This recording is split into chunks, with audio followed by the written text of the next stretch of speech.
Shalom, everyone. The Gemara in Nazir, pages 37 to 41, is digging deeper into the concept of not drinking wine or to eat anything that has to do with grapes, and also the question about not raising the hair. No knife is going to be on his head. But then the concept of what are the laws of at the end of the Nazirite for the Nazir to cut his hair. And I think this is a great place to remind ourselves of the story of Shimshon. We know from the beginning of the Gemara that the Gemara said that there's a Nazir Shimshon. There's a category of people who wants to be Nazirim as Samson, the hero, the mighty. So let's go back to the story and try to find out what kind of a Nazir is Shimshon. And obviously, when we all remember that the main story about Shimshon in terms of his strength has to do with his hair. So let's look deeper into the psukim. But before we read the verses about Shimshon, I'd like just to remind us the laws of Nazir as we saw them in the beginning of Masechet Nazir, as stated in Bamidbar chapter 6. And it says, everyone wants to be a Nazirite, take a Nazirite's vow, whether it's a woman or a man. They should abstain from wine or any other intoxicant, and they should not eat grapes fresh or dry, and no razor should touch their head, and they shall not go into where there is a dead person. So 3 things: wine and grapes, not shave the head, and not to go next to a dead person, tum'at metim.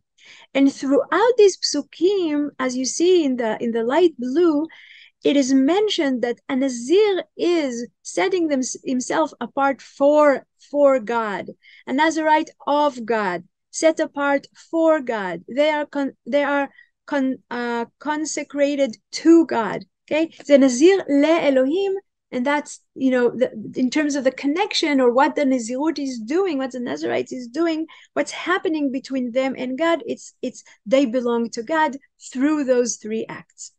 Now, when we get to the story of Shimshon, and I brought here the beautiful picture of Gustav Dora, I couldn't help it.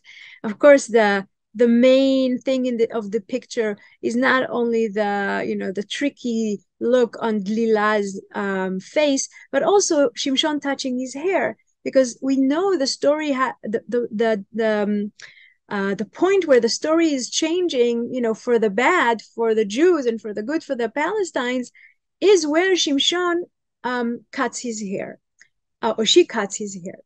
And let's look deeper into the story and try to understand what kind of a Nazir was Shimshon, and why is it different category and it's not like other Nazirim.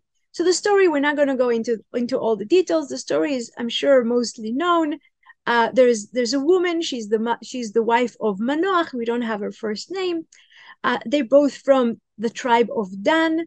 We're talking about the time of the judges in Sefer Shoftim. And the angel comes to her and she says, I know you're barren, but you shall conceive and bear a son.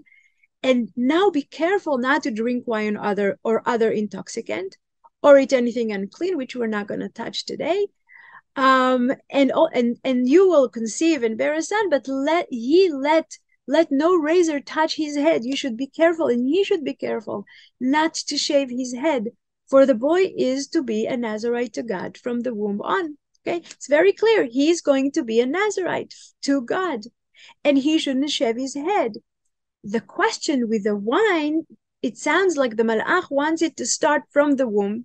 That no wine of the mother or no grapes of the mother will pass on to the baby, and from the womb he's going to be a Nazir, and he shall be the first to deliver Israel from the Philistines. And we just need to notice that there is no mentioning here about not to be next to dead people in terms of tum'at metim. So the woman goes back to her husband and she tells him, this is what happened. This is what the Malach told me. He said, you are going to conceive and bear a son. Drink no wine or other intoxicant, and eat nothing unclean, for the boy is to be a Nazirite to God from the womb to the day of his death. And now to the day of his death is not what the Malach told her, but this clever woman understands that if her son is going to be so special and he's going to deliver the Philistines, that means that he's going to be under death threat throughout his life, and because the Malach said it's going to be forever, she understands. She, as a mother, she hears that forever is till the day he dies. So Manoach is telling her, I want to see that angel, and she arranges a meeting between Manoach and the angel, and the angel comes to come to them, and Manoach asks him, and he says, may your word soon come true in terms of having a baby. What rules should be observed for the boy? In other words, what she told him about, he's going to be a Nazirite in terms of the wine she's not supposed to drink, and the hair in terms of the boy, no tumat metim. Manoach is things that maybe she didn't understand, maybe she didn't hear well, because to be a Nazir has to be all these three things by himself, and definitely not one through the mother. So the angel of the Lord said to Manoach, the woman must abstain for all things against which I warned her. She understood perfectly well. I already told her. But he continues, she must not eat anything that comes from the grapevine or drink wine or other intoxicant. Okay, so he adds here the point about the grapes and etc. In other words, yes, Manoach, what I told her is true. He's going to be a different kind of a Nazir, and the wine, of course, is also grapes, as it's stated in the Torah. Now let's go into the discussion of Chachamim, because it's very interesting. So the Gemara in Yerushalmi says the following: Rabbi Yehuda is saying a Samson Nazir makes himself impure for the dead, since Shimshon himself was making himself impure to the dead. He killed many people. He was close to dead people. So Rabbi Yehuda is saying, and a Samson Nazir Shimshon, yes, he's allowed to be exposed to dead people. Rabbi Shimon says, if somebody says, I want to be a Nazir as Shimshon, he did not say anything, since the quality of Nazir was not brought on by his mouth. So Rabbi Shimon here, and if you recall, we're going to find he's going to carry a different voice throughout the Masechet. Rabbi Shimon is saying, no. It's either you are a Nazir with all the three prohibitions, or you're not a Nazir. And the other reason why Shimshon is not a Nazir is because he did not bring the Nazirut upon himself through his mouth. Okay? Because who said he's going to be a Nazir? The angel. For the lad will be God's Nazir from the womb. In other words, it was not Shimshon's decision. And for Rabbi Shimon, if a person doesn't make the decision to become a Nazir, he's not a Nazir. So when someone says, I'm a Nazir like Shimshon, he didn't really say anything. He really is not a Nazir. The Bavli in Nazir is saying the following. So the Gemara challenges the assumption that Shimshon's Naziriteship was not accepted through a vow. And the Gemara asked, was Shimshon not a Nazirite? Isn't it written, for the child shall be a Nazirite of God from the womb? It's clear words in the text that Malach is saying he's going to be a Nazir. And the Gemara answers, there it was the angel who spoke. Samson Nazirite status did not stem from a vow uttered by a human being. Okay, so the whole concept of Nazir Shimshon is an easier one. It is not because he can be next to dead people, because the original vow of Shimshon was not through his mouth, but through the Malach's mouth, and therefore he's not really a Nazir. He's keeping some laws of Nazir, but he's not really a total Nazir. And this is exactly what the Rambam is saying in Ilchot Nazirut. Samson was not a Nazirite in a complete sense, for he never took a Nazirite vow. What were the laws applying to him? He was forbidden to drink wine and cut his hair. He was, however, permitted to incur impurity due to contact with the dead. This concept is a halacha transmitted by the oral law. And the Rambam is adding here something very important. We don't understand why. We don't understand how can there be a Nazir, because it says that Shimshon was a Nazir. How can there be a Nazir that is permitted to incur impurity due to contact with the dead? So the Rambam explained this is Alacha LeMoshe Misinai. We accept it as Kabbalah, as Torah Shebel Peh, and we don't understand the reason. And the story, as we know, continues. And when Delilah trying to seduce Samson to tell her, to reveal the secret of his power, and he gives her different things that don't really work. And then at the last time, it says in Shoftim, in Judges Zayin, and he confided everything to her. And he said to her, no razor had ever touched my head, for I have been a Nazirite to God since I was in my mother's womb. If my hair were cut, my strength would leave me, and I should become as weak as an ordinary man. In other words, Shimshon understands that because he is a Nazirite to God, what he keeps as a promise to the angel, but he accepted upon himself not to cut his hair. A razor shouldn't touch his head. He understands that it's connected to the power he received from God. And Lila immediately understands, sensing that he had confined everything to her, that this time is the truth. Lila sent for the lords of the Palestine with this message, come up once more, for he has confided everything to me. And the Mefarshim are saying, the minute she heard him mentioning the name of God, he was a Nazirite of God, to God, she understood he told her the truth, because she understood he was a man of God. But I want to end with with something different.